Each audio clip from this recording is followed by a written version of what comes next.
बिस्मिल्लाहिर्रहमानिर्रहीम। अस्सलाम वालेकुम dear students, welcome to my YouTube channel. आज हम करेंगे MT 601 के मिड टर्म की प्रिपरेशन। हमने 10 लेक्चर्स कर लिए थे। आज हम अगले 10 लेक्चर्स को कवर करने की कोशिश करेंगे। जितने भी इंपॉर्टेंट पॉइंट्स हैं सब्जेक्टिव और ऑब्जेक्टिव के पॉइंट ऑफ व्यू से सब आपको क्लियर करवाऊंगी, तो अपनी वीडियो को एंड तक क्लास में देखना है ताकि आपको सारे पॉइंट्स अच्छे से समझ आ जाए। तो स्टार्ट करते हैं। एक और मोस्ट इम्पॉर्टेंट बात कि मैंने जो नोट्स बनाए हैं, काफ़ी स्टूडेंट्स पूछ रहे थे कि जस्ट अगर नोट्स को कर लें तो हमारी पेपर की प्रिपरेशन हो जाएगी। तो बेसिकली बात यह है कि नोट्स में मैंने जस्ट वो पॉइंट्स लिखे हैं जो हैंडआउट्स पर ज़्यादा क्लियरली मेंशन नहीं थे, और मतलब आपको समझाने के लिए जस्ट मैंने ये कुछ पॉइंट्स जो हैं वो अलग से लिख दिए थे। तो जस्ट इनको करने से आपकी फुल प्रिपरेशन नहीं होगी। आप बिल्कुल भी जस्ट इनके ऊपर डिपेंड नहीं कर सकते। आपको अपनी प्रिपरेशन साथ में हैंडआउट से भी करनी होगी, या फिर आप ये लेक्चर्स देख सकते हैं फर्स्ट 10 लेक्चर का भी, और ये भी, और साथ आप नोट्स भी रख सकते हैं। और साथ जैसे आपको हैंडआउट से जो मैं मेन पॉइंट्स बताती हूँ वो अपने हैंडआउट से करने हैं, और जो चीज़ें हम नोट से करते हैं वो आपने फिर नोट से क्लियर करनी होंगी। तो स्टार्ट करते हैं। आज का जो हमारा है इसमें हमने इन्वेंट्री कंट्रोल के बारे में पढ़ना है। सबसे पहले इन्वेंट्री का बेसिक जो इंट्रोडक्शन है वो दिया गया है कि इसका मतलब क्या है, तो इसको डिस्कस कर लेते हैं कि inventory is the physical stock of the item held in any business for the purpose of the future production और सेल। यानी कि इन्वेंट्री का मतलब क्या है? इन्वेंट्री का मतलब है कि कोई ऐसा सामान जो मतलब हमने जो भी बिजनेस स्टार्ट किया हुआ है, किसी प्रोडक्ट मेकिंग का कोई हमने बिजनेस स्टार्ट किया हुआ है, तो उन प्रोडक्ट का जखीरा कर लेना अपनी फ्यूचर सेल्स के लिए, अपनी फ्यूचर प्रोडक्शंस के लिए, सेल्स के लिए, उस चीज को हम इन्वेंट्री कहते हैं। ठीक है। In the production shop the inventory में भी in the form of raw material, यानी कि जो जहाँ पे हमारी चीजें बनती हैं, या कोई एक ऐसी शॉप है जिसमें जिस चीजों की प्रोडक्शन की जाती है, तो प्रोडक्शन मतलब चीजें तैयार की जाती हैं, तो चीजें तैयार करने के लिए रॉ मटेरियल चाहिए होता है। तो उस प्रोडक्शन शॉप के इन्वेंट्री में क्या चीजें शामिल होंगी, वो रॉ मटेरियल होगा। या फिर हम लोग वो shall be dealing only with the finished good inventory, और हम जो है वो क्या करेंगे, फिनिश्ड गुड इन्वेंट्री के साथ डील करेंगे। जब मैंने आप लोगों को बताया था, जब हमने लेक्चर सिंगल लेक्चर्स हमने देखे थे, तो इन्वेंट्री जो है वो हमें रॉ मटेरियल की फॉर्म में भी हो सकती है, हमारी फिनिश्ड गुड भी हो सकती है, और सेमी फिनिश्ड गुड भी हो सकती है। यानी कि हाफ चीज तैयार करके भी हम रख सकते हैं, फुल चीज तैयार करके भी इसकी इन्वेंट्री को स्टोर किया जाता है, और कुछ चीजों का रॉ मटेरियल ही जस्ट रखा जाता है ताकि जरूरत पड़ने पर हम उस रॉ मटेरियल को यूज करके नेक्स्ट चीजें बना लेते हैं। ठीक है। उसके बाद इन्वेंट्री प्लानिंग क्या? Inventory planning is the determination of the type and quality and quantity of inventory item that would be required at the future point for maintaining the production schedule. यानी कि इन्वेंट्री प्लानिंग क्या होती है कि हम पूरी planning करके रखते हैं, चीज़ों को इस तरीके से मेंटेन करते हैं पूरी प्लानिंग के साथ कि हमें किस वक्त कौन सी चीज़ें जो है वो ज़रूरत पड़ सकती हैं, और ये प्रोडक्शन स्केल को मेंटेन करने के लिए, उसके स्केड्यूल को मेंटेन करने के लिए हम इन्वेंट्री की प्लानिंग भी करते हैं कि कौन सी चीज़ किस वक्त हमें लेनी चाहिए। ठीक है। इन्वेंट्री कंट्रोल क्या है? We are primarily concern with the inventory cost control. Two important questions आ, यानी कि जब इन्वेंट्री का कंट्रोल, यानी कि हमारे अंडर होता है कंट्रोल कि हमने चीज को कब लेना है, कैसे बेचना है, कब हमारे वो चीज काम आएगी, और कितने का लेना है और कितने में लेना है। तो यही दो इंपॉर्टेंट क्वेश्चन अराइव होते हैं जब इन्वेंट्री कंट्रोल की बात की जाती है कि हाउ मच टू स्टॉक और हाउ मच टू बाय, यानी कि कितना हमने स्टॉक उसका जमा करके रखना है और उस स्टॉक के लिए कितना हमें खरीदना है, how often to buy and when to buy, और कब लेना है और क्यों लेना है। ठीक है। यही दोनों आंसर होते हैं। अब इन दोनों आंसर्स के क्वेश्चंस के लिए हमारे पास कुछ मैथमेटिकल मॉडल्स हैं, जिन मॉडल्स को इकोनॉमिक ऑर्डर क्वांटिटी मॉडल्स कहते हैं, मींस के EOQ मॉडल्स कहते हैं। उन मॉडल्स को हम डिटेल से डिस्कस करते हैं। हैंडआउट्स को भी मैं साथ से ओपन कर लेती हूँ और उससे भी आपको जो है वो बताती हूँ। ये इनके लिए देखिए, यहाँ पे इकोनॉमिक ऑर्डर क्वांटिटी मॉडल ही यहाँ पे भी किया गया है डिस्कस कि इकोनॉमिक ऑर्डर क्वांटिटी मॉडल होते हैं जिनको हम यूज करते हैं इन क्वेश्चन के आंसर देने के लिए कि हमें कितना स्टॉक रखना है और कितना जो है वो हमें खरीदना है। तो इन्वेंट्री कंट्रोल है। सबसे पहले इन्वेंट्री कंट्रोल में कौन कौन सी चीजें आती हैं? There are the 4 major element of the inventory cost that should be taken for the analysis. यानी कि 4 बेसिक इन्वेंट्री कॉस्ट्स होती हैं जिनको हम जो है वो लेते हैं। वो कौन कौन सी कॉस्ट है? आइटम कॉस्ट है, ऑर्डरिंग कॉस्ट है, होल्डिंग कॉस्ट और स्टोरेज शॉर्टेज कॉस्ट है। अब ये चारों कॉस्ट जो है ये आपको पता होनी चाहिए कि कौन कौन सी कॉस्ट होती है। जो आइटम कॉस्ट होती है ये पर आइटम होती है, जो ऑर्डरिंग कॉस्ट होती है इसको RS से किया जाता है, और ये पर ऑर्डर होती है। Holding cost per item per unit time होती है, और जो शॉर्टेज कॉस्ट है ये पर आइटम और पर यूनिट ये दोनों का सेम है। और ये जो फर्स्ट वाली आइटम कॉस्ट ये पर आइटम होती है, और ऑर्डरिंग कॉस्ट पर ऑर्डर होती है, यानी कि हर दफा ऑर्डर करने पर इसकी कॉस्ट जो है वो हमें पता चलती है। आइटम कॉस्ट क्या है? This is the cost of the item whether it is manufactured और परचेज, यानी कि एक ये पूरे आइटम की कॉस्ट है, एक फिनिश्ड गुड की कॉस्ट है जब उसको मैन्युफैक्चर किया जाता है या फिर परचेज किया जाता है। ऑर्डरिंग कॉस्ट क्या है? When the unit is manufactured then unit setup cost, ordering cost include the cost of the labor and the material used in the setup and the setup testing and training cost, यानी कि ordering cost कौन सी cost होती है जिसमें सारी चीजें include हो जाती है, जिसमें हम मतलब जब चीज एक मैन्युफैक्चर करके उसको बना के एक बाजार की तरफ या मार्केट में जब उसको सेल किया जाता है तो उससे पहले उसकी सारी जो कॉस्ट्स होती हैं उनको उनका हिसाब किया जाता है। ठीक है, उनको देखा जाता है कि इसमें हमने इसको बनाने में कितनी मेहनत की है, हमारे लेबर की इसमें से कितनी कॉस्ट निकलेगी, उसके सेटअप के लिए कितनी कॉस्ट निकलेगी, और हमने इस लेबर को तैयार करने के लिए उसकी ट्रेनिंग के लिए कितनी कॉस्ट हमें लगी थी, वो सारी चीजें इसमें कवर होती हैं। Holding cost item cost per unit cost होती है। If the item is held in the stock the lost involved in the item carrying or hold cost, sum of the cost are. तो holding cost का basically मतलब क्या है कि जब हम अपना इन्वेंट्री का स्टॉक जो है वो रख लेते हैं, इन्वेंट्री हमारा जो है वो तैयार होने के बाद हमने कोई चीज़ें एक्स्ट्रा ख़रीद ली हैं और उस इन्वेंट्री को हमारे पास स्टोर करने के लिए जगह नहीं है, तो अपनी इन्वेंट्री को किसी दूसरे के स्टोर में जब हम रखवाते हैं तो उसके लिए हमें अलग से चार्जेस पे करने पड़ते हैं। तो वो वाली जो कॉस्ट है वो हमारी कॉस्ट आती है होल्डिंग कॉस्ट में। ठीक है, इसमें हमें लॉस हो सकता है, हमारे ज़्यादा जो है वो इन्वेस्टमेंट इसके ऊपर लग सकती है। ठीक है, इसमें टाइम होता है, यानी कि उस स्टोर की कुछ हमारे पास होती हैं कि वो हमें बताते हैं कि अगर आप इतने डेज रखेंगे तो आपको इतना पे करना पड़ेगा, आप इतने मंथ रखेंगे तो फिर उस हिसाब से पे करना होगा, इतने वीक्स रखेंगे तो उस हिसाब से आपको पे करना पड़ेगा, या फिर इतने ईयर्स रखेंगे तो फिर उस हिसाब से आपको उसकी पेमेंट करनी पड़ेगी। नेक्स्ट हमारे पास होती है शॉर्टेज कॉस्ट। शॉर्टेज कॉस्ट कौन सी होती है? पर item per unit time of shortage, यानी कि हमें जब हम लोग अपना स्टॉक जो है वो रेडी कर चुके होते हैं तो हमें शॉर्टेज आ जाती है हमारे स्टॉक की, यानी कि कई दफ़ा ऐसा होता है कि हमारा जो प्रोडक्शन का काम है वो ज़्यादा जल्दी से नहीं हो रहा होता, तो कॉस्ट जो है वो हमारे कस्टमर्स जब आते हैं तो हमारे पास वो चीज़ मौजूद नहीं होती, तो इस तरह की कॉस्ट को हमारी शॉर्टेज कॉस्ट होती है। यानी कि हमें इसमें लॉस हो सकता है कि हम अपने कस्टमर को खो सकते हैं। ठीक है, या फिर जो है वो ऐसी डिमांड आ जाती है कि हमारा जो काम है, हमारी जो प्रोडक्ट है वो कस्टमर्स को मिल नहीं सकती। किस वजह से नहीं मिल सकती? क्योंकि हमारी प्लानिंग नहीं हुई हुई होती, हमने प्लानिंग रॉन्ग की हुई होती है, हमारे पास स्टॉक नहीं मौजूद होता, तो इस वजह से जो है वो हमारी शॉर्टेज कॉस्ट आती है और उसके लिए फिर हमें पे करना पड़ता है। ठीक है, the unit shortage cost such item है, इसमें कौन सा होता है? Over time requirement due to shortage, cost of expending, loss of the goodwill of the customer due to delay and loss production time. इनके ये इसके डिसएडवांटेजेस जो मैंने आपको बता दी कि कस्टमर जो है वो हमारा निकल जाता है, उसके बाद प्रोडक्शन टाइम जो है वो हमारा ख़त्म होता है और हमें कॉस्ट जो है वो उसके लिए पे करनी पड़ती है। अब हम देखते हैं कि इन कॉस्ट को लेके हमने 4 मॉडल्स पढ़ने हैं, EOQ मॉडल्स। इसमें पहले परचेजिंग है, ठीक है, purchasing with shortage, purchasing without shortage, and then manufacturing without shortage and manufacture with shortage. ठीक है, ये आपके 4 जो है वो मॉडल्स हैं।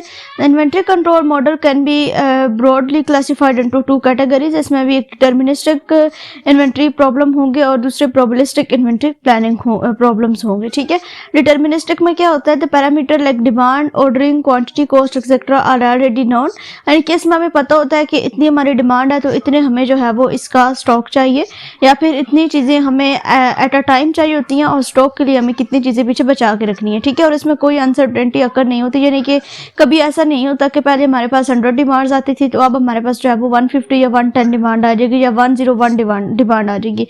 जितनी आपको डिमांड जो है वो पता होती है उतनी ही, यानी कि आपकी शॉप से कोई कस्टमर या आपके प्रोडक्ट के लिए कोई कस्टमर ऑर्डर करता है, वो कहता है कि आपको उसको 100 प्रोडक्ट चाहिए जो आप बना रहे हैं, तो वो 100 ही आपको देनी है, ना आपने 101 देनी है और ना ही आपने 102 देनी है। ठीक है, ये होता है डिटर्मिनिस्टिक में। और प्रोबेबिलिस्टिक में क्या होता है कि इसमें अनसर्टेनिटीज अक्कर करती है। मीन्स टू से दैट कि कस्टमर है, उसने क्या किया, आपको कहा कि उसको 100 प्रोडक्ट चाहिए जो आपने बनाई है, लेकिन एट अ टाइम उसका जो डिसीजन है वो चेंज हो जाता है। वो कहता है कि मुझे 100 नहीं, मुझे 110 चाहिए या 102 चाहिए। तो इस तरह की चीज़ों में जो है वो फिर आपको प्रॉब्लम्स आते हैं और फिर उसको किस तरह से हम हैंडल करते हैं वो हम देखते हैं। There are the 4 factor EOQ models which are discussed below. यहाँ पे 4 मॉडल्स हैं जो मैंने आपको बता दिए। Purchasing model with no shortage सबसे पहला मॉडल है, जिसको विल्सन्स मॉडल भी कहते हैं।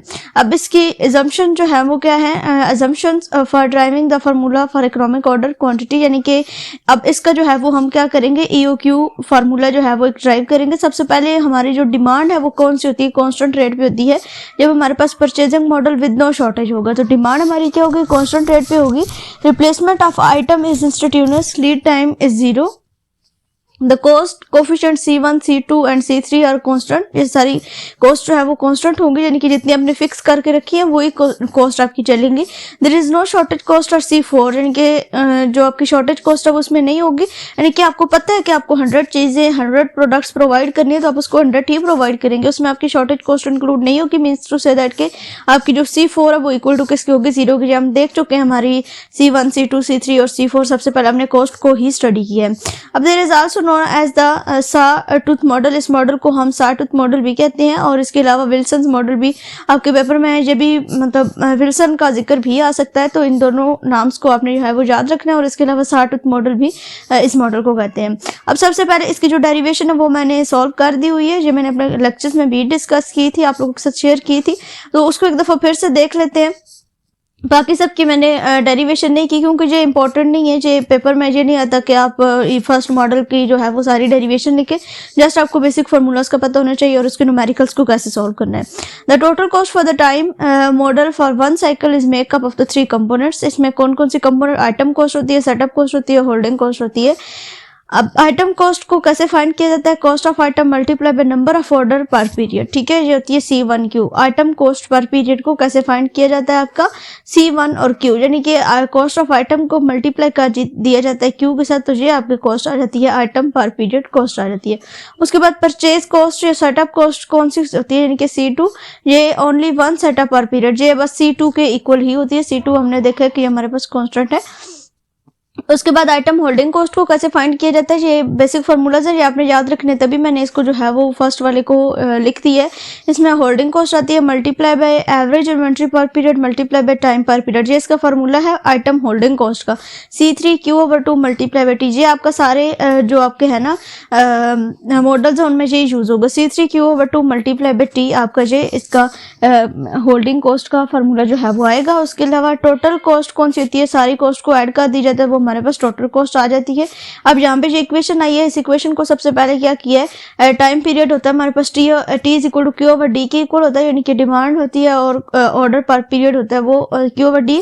अब C यानी कि ये जो हमारा C डैश है, इसको हमने जब किया, इस पूरी इक्वेशन को हमने T के साथ बेसिकली डिवाइड किया है, और C डैश ओवर T है तो इसको हमने कर दिया कि ये हमारे पास C के इक्वल होगा। पूरी इक्वेशन को T के साथ डिवाइड करने के बाद जो हमारे पास फॉर्म बनेगी वो ये इक्वेशन की फॉर्म बनी है, C is equal to C1D plus C2D over Q plus C3 and Q over 2, ये आपके पास इसकी फॉर्म बन गई। उसके बाद purchase cost is equal to item holding cost होती है, C2 is equal to C3 multiply by Q over 2 multiply by T, इन दोनों को ऐड किया और जहाँ से अब हमारे पास जो है वो Q का फार्मूला निकला है, जो कि हमारे इस जब हमारे पास न्यूमेरिकल आएगा purchasing model with no shortage, तो तब हमने ये फार्मूला जो है वो यूज करना है। Q star is equal to √2 C2D divided by C3, the value of Q is the economic order quantity and any other order quantity will result in a higher cost corresponding the period।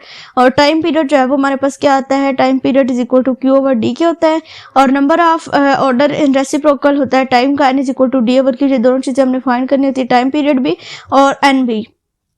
we can determine optimum number of order per year way D is the demand per year, ठीक है, यानी कि हम यहाँ से जो है वो क्या कर सकते हैं, D को भी इससे जो है वो फाइंड कर सकते हैं, total number of order per year हम यहाँ से फाइंड कर सकते हैं, ठीक है। डिमांड D हमारे पास क्या डिमांड पर ईयर है, तो ये हमारी बेसिक इसकी डेरिवेशन है। अब हम देखते हैं कि इसकी जो एग्जांपल्स हैं उनका हमें किस तरह पता चलेगा। काफ़ी स्टूडेंट्स पूछ रहे थे, मेरे से ग्रुप में भी डिस्कशन हुई थी, कह रहे थे कि हमें कैसे पता चलेगा कि इस वाले ये जो न्यूमेरिकल है इसमें हमने फर्स्ट हमारा मॉडल है वो फार्मूला लगाना है, और मतलब कैसे हमें पता चलेगा इस चीज़ का? तो देखिए बहुत ही इजी चीज़ है ये। जब आपके पास जिक्र आएगा the demand rate for the particular item is 1200 per year, the ordering cost, यानी कि ये आपने स्टेटमेंट इसकी रीड करनी है।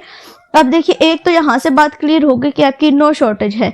अब दूसरी चीज़ के यहाँ पे चीज़ें जो है वो परचेज की जा रही है, ठीक है। Purchasing model with no shortage हम फिलहाल डिस्कस करें। तो जब परचेज की बात आ गई, हम चीज़ परचेज कर रहे हैं, तो मीन्स टू से दैट कि यहाँ पे अब हमारे पास डिमांड ही आएगा ना, ठीक है। यानी कि डिमांड हो रही है किसी चीज की, हम मैन्युफैक्चर तो नहीं कर रहे, चीज खुद बना तो नहीं रहे, हमने चीज को परचेज करना है। तो the demand rate for the particular time, एक आपका ये होगा डिमांड का हिंट और दूसरा आपका नो शॉर्टेज का होगा। Purchasing model with no shortage and purchasing model with shortage, दोनों में एक तो डिमांड चूज होगा। जब आपके पास नो शॉर्टेज आएगी तो मीन्स टू से दैट कि आपने purchasing model with no shortage वाला फार्मूला यूज करना है। जब आपके पास आ जाएगा विद शॉर्टेज तो आपके पास यहाँ पे तो डिमांड ही होगा। अगला आपका आएगा विद शॉर्टेज तो टू से दैट कि आपने परचेजिंग मॉडल विद शॉर्टेज वाला फार्मूला यूज कर देना है और बाकी सेम टू सेम आपने इस क्वेश्चन को सॉल्व कर देना है। आपके पास C1, C2, C3 ये सारी चीजें हम डिस्कस कर चुके हैं। यहाँ से आपको इसमें से डाटा में से मिल जाएंगी, पर आइटम होगी, पर ऑर्डर होगी और पर मंथ होगी। इसको पर ईयर में कन्वर्ट कर दिए, देन डिमांड जो है वो आपके पास 12,000 आइटम पर ईयर आपके पास आ गई। फिर उसके बाद आपने सबसे पहले आपने ये फाइंड करना है क्यू स्टार, जो भी आपने फार्मूला इसका देखा 2C2 D divided by C3 under root, इसका फार्मूला ले लेना है। फिर हमने टाइम का फार्मूला भी देख लिया Q star over D, then हमने नंबर ऑफ ऑर्डर का फार्मूला भी देख लिया N is equal to D over Q star, ये भी देख लिया। उसके बाद ऑप्टिमम एनुअल कॉस्ट, ये हमारे पास असाइनमेंट में भी सेम टू सेम क्वेश्चन आया था। तो काफ़ी स्टूडेंट्स ने जो है वो बोला था कि जो मैंने असाइनमेंट का सोल्यूशन अपलोड किया था उसमें मिस्टेक है, तो उसमें मिस्टेक मतलब फार्मूला गलत है। कहते थे कि ऑप्टिमल एनुअल कॉस्ट जो होती है वो उसमें सारी कॉस्ट को ऐड किया जाता है, तो इसके लिए ये फार्मूला भी यूज़ होता है number of order multiply by cost of one cycle, ठीक है। यही मैंने यूज़ किया था उसमें। तो यहाँ पे अब अपने नंबर ऑफ ऑर्डर जो हमारे पास था वो हमने लिख लिया 24 into 500 multiply by 2 plus 100 plus, यानी कि वो जो हमने फार्मूला देखा ना, ये अपने नोट्स पे चलते हैं हम। ये हमारे पास जो इक्वेशन यहाँ पे एक बनी थी, ये C1D plus C2 D over Q plus C3 Q over 2, ठीक है। इसको हम इस तरह से जो है वो लिख सकते हैं, ठीक है। ये आपके पास इसका फार्मूला आ गया, देन आपका जो इसको कैलकुलेट करने के बाद ये आपका इसका आंसर आ जाएगा, ठीक है। उसके बाद अगला है परचेजिंग मॉडल विद शॉर्टेज। इसमें ये है कि हम चीज़ों को परचेज करते हैं लेकिन विद शॉर्टेज जो है वो हम इसका परचेज करते हैं चीज़ों को। तो इसमें भी सेम आइटम कॉस्ट पर पीरियड है। अब इसमें सारी कॉस्ट जो है वो ऐड हो जाएंगी विद इंक्लूडिंग शॉर्टेज कॉस्ट, ठीक है। इसमें आप शॉर्टेज कॉस्ट भी इंक्लूड होगी और C1Q आइटम कॉस्ट पर पीरियड का वही फार्मूला यहाँ पे यूज़ होगा। उसके अलावा यहाँ पे जो एक्स्ट्रा चीज़ यूज़ हो रही है वो आपकी यूज़ हो रही है जी, और मैं आपको यहाँ शॉर्टेज कॉस्ट जो है वो आपके यहाँ पे यूज़ हो रही है। उसका formula average shortage divided by period multiply by T2 multiply by shortage cost, ये आपके पास आ जाएगा और इसका फार्मूला जो है वो आपके पास ये निकलेगा, ठीक है। इसको अपने माइंड में रख लेना है। और उसके अलावा यहाँ पे इसकी इक्वेशन बनती है, बाकी इसकी नीचे डेरिवेशन है। यहाँ पे आपके पास एक फार्मूला था इसका और ये T1 T2 मतलब ये भी आपको इसमें फाइंड करनी पड़ेंगी, ठीक है। T इक्वल टू दिस है Q over D, then T1 और T2 ये दोनों आपने जो है वो देखने हैं। यहाँ से आप S की वैल्यू को भी फाइंड कर सकते हैं, Q से कैंसिल हो जाएगा। T2 equal to S over D और S का निकलेगा आपके पास T2 इंटू D, आप करेंगे तो आपके पास S की वैल्यू यहाँ से निकल आएगी। तो फिर उसको यहाँ पे आप पुट करके आप शॉर्टेज कॉस्ट जो है वो फाइंड कर सकते हैं। तो डायरेक्ट जो है वो हम देखते हैं यहाँ पे Q star is equal to, आपको ये चीज़ें चाहिए होती हैं। अगर ये जो है ना ये सारी इसकी डेरिवेशन है, ठीक है। ये जस्ट आपको मैंने इसलिए बताया कि इसकी डेरिवेशन है। बेसिकली इसका जो फार्मूला है उसको अपने माइंड में रखना है। क्यू स्टार का ये फार्मूला है, इसमें आपको किसी और एस स्टारिक आपके पास ये फार्मूला, ठीक है। इन दोनों को आपने देख लेना है, आपने एस स्टारिक भी फाइंड कर लेना, आपने क्यू स्टारिक भी फाइंड कर लेना है। ये सारी आपके पास कॉस्ट जो है वो आपको दी गई होंगी, डिमांड भी दी गई होगी, तो सिंपली वैल्यूज को पुट करना है और इसका आंसर आपके पास आ जाएगा। आगे इसकी देख लें example, the demand for an item, ठीक है। यहाँ पे क्या है, demand for an item and the shortage cost is this, ठीक है। अब शॉर्टेज कॉस्ट भी इंक्लूड है और डिमांड है, तो डिमांड मीन के हमने purchasing cost with shortage and the shortage cost भी जब इंक्लूड होगी तो विद शॉर्टेज आपका फार्मूला लगेगा। बाकी आपने क्यू स्टारिक फाइंड किया, आपने टी फाइंड कर लिया, देन आपने जो है वो यहाँ से एस स्टारिक फाइंड कर दिया, जहाँ से आपने इन्वेंट्री फाइंड कर ली IM, क्यू स्टारिक माइनस एस स्टारिक आपके पास होती है, एंड T1 आपने फाइंड कर लिया, आई मैक्सिमम ओवर डी, और जी आपके एनुअल कॉस्ट आ जाएगी, सारी कॉस्ट को आपने ऐड कर दिया। उसके बाद यहाँ पे कॉस्ट को ऐड करने के लिए आपको होल्डिंग कॉस्ट चाहिए, आपको शॉर्टेज कॉस्ट चाहिए, तो सारी कॉस्ट को आपने यहाँ से कर लिया फाइंड। फार्मूला हम ऑलरेडी डिस्कस कर चुके हैं, and total cost per period आपके पास ये सारी आ जाएगी, और एनुअल कॉस्ट जो है वो number of order per year multiply पे आप कॉस्ट करेंगे तो ये आपके पास इसका आंसर आ जाएगा एट द एंड। उसके बाद मैन्युफैक्चरिंग मॉडल विद शॉर्टेज है, इसमें भी आपकी जो है वो जब विद शॉर्टेज है तो C4 आपका 0 होगा, और बाकी जो है वो इसमें सेम वही तरीका हमने यूज़ करना है। C1Q आपका यूज़ होगा आइटम कॉस्ट के लिए, ऑर्डर कॉस्ट के लिए आपका C2 यूज़ होगा। उसके बाद IM जो है वो आपका यहाँ से निकलेगा T1 R माइनस डी से, या IM निकलेगा आपका यहाँ से Q over R into R minus D से, यहाँ से आपका IM निकलेगा। उसके बाद आपके पास Q का फार्मूला है ये, इसमें भी जस्ट आपने Q, अच्छा एक और चीज की जब आपकी बात होगी ना विद नो शॉर्टेज तो देन जस्ट आपको Q फाइंड करना होगा। जब आपकी बात होगी विद शॉर्टेज की तो देन जो है वो आपने क्या करना होगा, Q और S दोनों की वैल्यूज को फाइंड करना होगा। ठीक है, ये इन दोनों चारों में डिफरेंस है।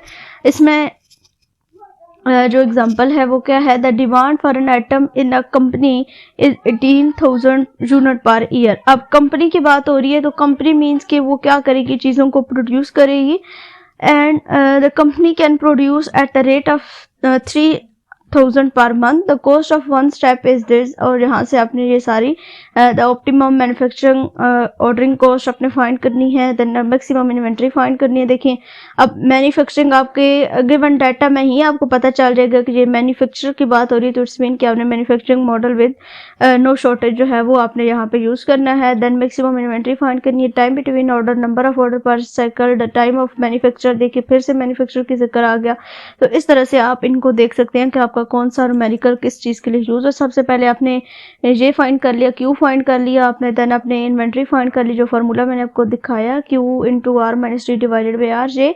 देन टाइम हमने देख लिया Q over D, then number of order D over Q, then time of manufacture T1 जब आप निकालेंगे तो Q ओवर R फार्मूला आपका लगेगा यहाँ पे, और ऑप्टिमम एनुअल कॉस्ट में सारी कॉस्ट आपकी आपस में ऐड हो जाएंगी, और आपने सारी कॉस्ट को निकाल देना, और एनुअल कॉस्ट आपके पास ये आ जाएगी, तीनों कॉस्ट को ऐड करके जिसका आंसर आ जाएगा। मैन्युफैक्चरिंग मॉडल विद शॉर्टेज है, बाकी इसमें सारी चीज़ें होंगी, जस्ट इसमें शॉर्टेज कॉस्ट भी इंक्लूड होगी। अब यहाँ पे आपको Q स्टारिक और S स्टारिक दोनों फाइंड करने हैं, दोनों का फार्मूला याद कर लेने, और उसके बाद इसकी एग्जांपल है। एग्जांपल यहाँ पे सॉल्व नहीं की गई इसके हैंडआउट्स में, लेकिन अगर आ जाए तो ये आपने दोनों फार्मूलाज को यूज़ करना है, और बाकी सारे फार्मूलाज जो हैं वो आपने यहाँ पे देख लिए, ये फार्मूलाज आपके आगे भी यूज़ होंगे।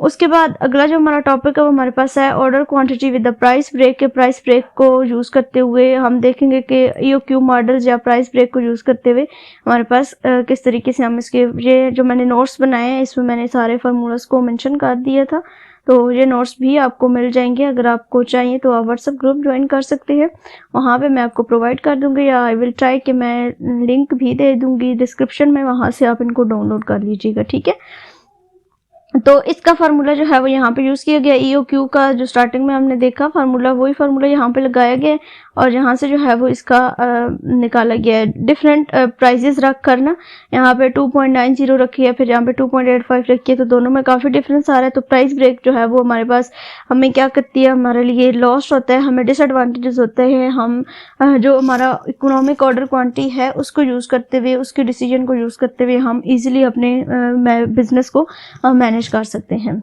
ठीक है, उसके बाद डायनामिक ऑर्डर क्वांटिटी है,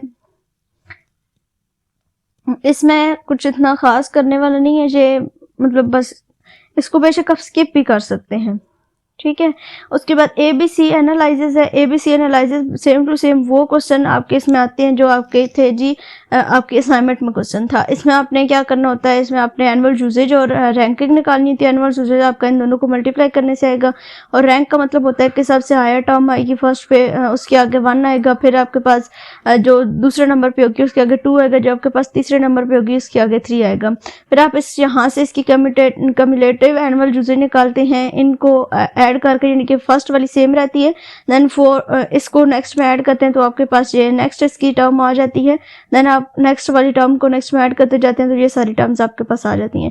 फिर जो आपके पास एनुअल यूजेज है इसकी आपने परसेंटेज फाइंड करनी है, और फिर आपके पास जो कम्युलेटिव परसेंटेज है हर आइटम की उसको अपने यानी कि इन आइटम नंबर्स को यूज़ करते हुए एनुअल यूजेज की कम्युलेटिव परसेंटेज जो है वो अपने यहाँ से फाइंड करनी होती है। उसके बाद यहाँ पे कुछ डेफिनेशंस हैं, डेफिनेशंस को आपने कर लेने हैं।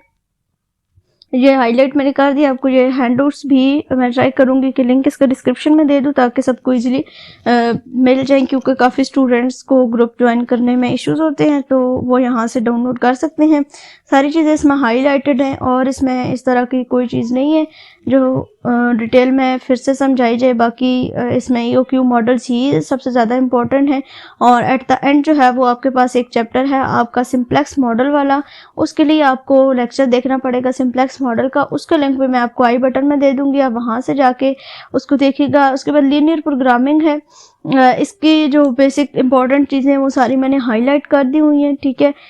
इसके लिए फार्मूलेशन इसके इसमें जो जो भी इम्पोर्टेंट पॉइंट्स हैं, ठीक है, वो सारे मैंने हाईलाइट कर दिए। प्रोडक्ट मिक्स प्रॉब्लम है ये, इसमें क्या है कि सबसे पहले आपने वेरिएबल जो है वो डिसाइड करना होता है, उसके बाद उसका ऑब्जेक्टिव फंक्शंस लिखने होते हैं, सबको अलग अलग करके बताना होता है कि जी क्या है, 4x1 क्या है, 5x2 क्या है। उसके बाद मॉडल कंस्ट्रेंट आपने जो है वो बनाने, जिसमें less than equal to, greater than equal to, मतलब इनइक्वालिटीज डिफाइन करनी होती हैं। बस इसमें मतलब इस तरह के क्वेश्चन 60 क्वेश्चन में आपको दिए जा सकते हैं कि आप इसका जो है वो क्या करें, प्रोडक्ट मिक्स प्रॉब्लम के थ्रू इसको सॉल्व करें। तो बिल्कुल सिंपल सा है, जो चीज़ें आपको बस गिवन डाटा में दी गई होंगी ना, सबसे पहले वेरिएबल उनके लिए कोई भी लेट कर लेना है, देन उसका फंक्शन, ऑब्जेक्टिव फंक्शन मतलब जो आपने लेट किया उसका जी का क्या मतलब है, जो भी आपके पास यहाँ पे स्टेटमेंट आएगी सबकी डिफिनेशंस करनी होती हैं। और आगे जो है वो आपको क्या करना होता है, जो आपको फंक्शन दिए हुए थे उसमें इक्वालिटीज इनइक्वालिटीज अकॉर्डिंग टू आपका जो डाटा आपको क्वेश्चन दिया जाएगा उसके मुताबिक आपने लेस देन इक्वल टू के साइन लगाने होते हैं, राइट देन इन सबको एक साथ लिख देना होता है।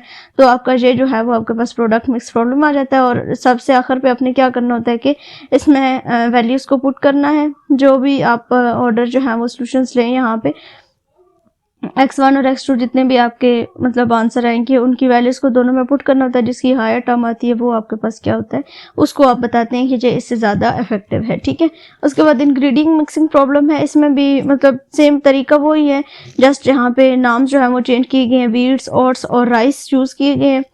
और उसके बाद इन्वेस्टमेंट प्लानिंग वाला प्रॉब्लम है, इसमें इन्वेस्टमेंट की डिटेल्स बताई गई हैं। इसमें भी सेम वही स्टेप्स हैं, जस्ट आपने वेरिएबल को डिसाइड करना, objective function, model constraint and बस ये। और केमिकल मिक्सचरिंग प्रॉब्लम है भी सेम वही स्टेप्स इसमें भी इंक्लूड होते हैं, तीनों चीज़ें आपने करनी होती है। मार्केटिंग प्रॉब्लम में भी ये डिसीजन वेरिएबल, ऑब्जेक्टिव फंक्शन और मॉडल कंस्ट्रेंट आपने करना होता है। ट्रांसपोर्टेशन प्रॉब्लम में भी सेम टू सेम वही सारे स्टेप्स जो हैं वो आपके आते हैं।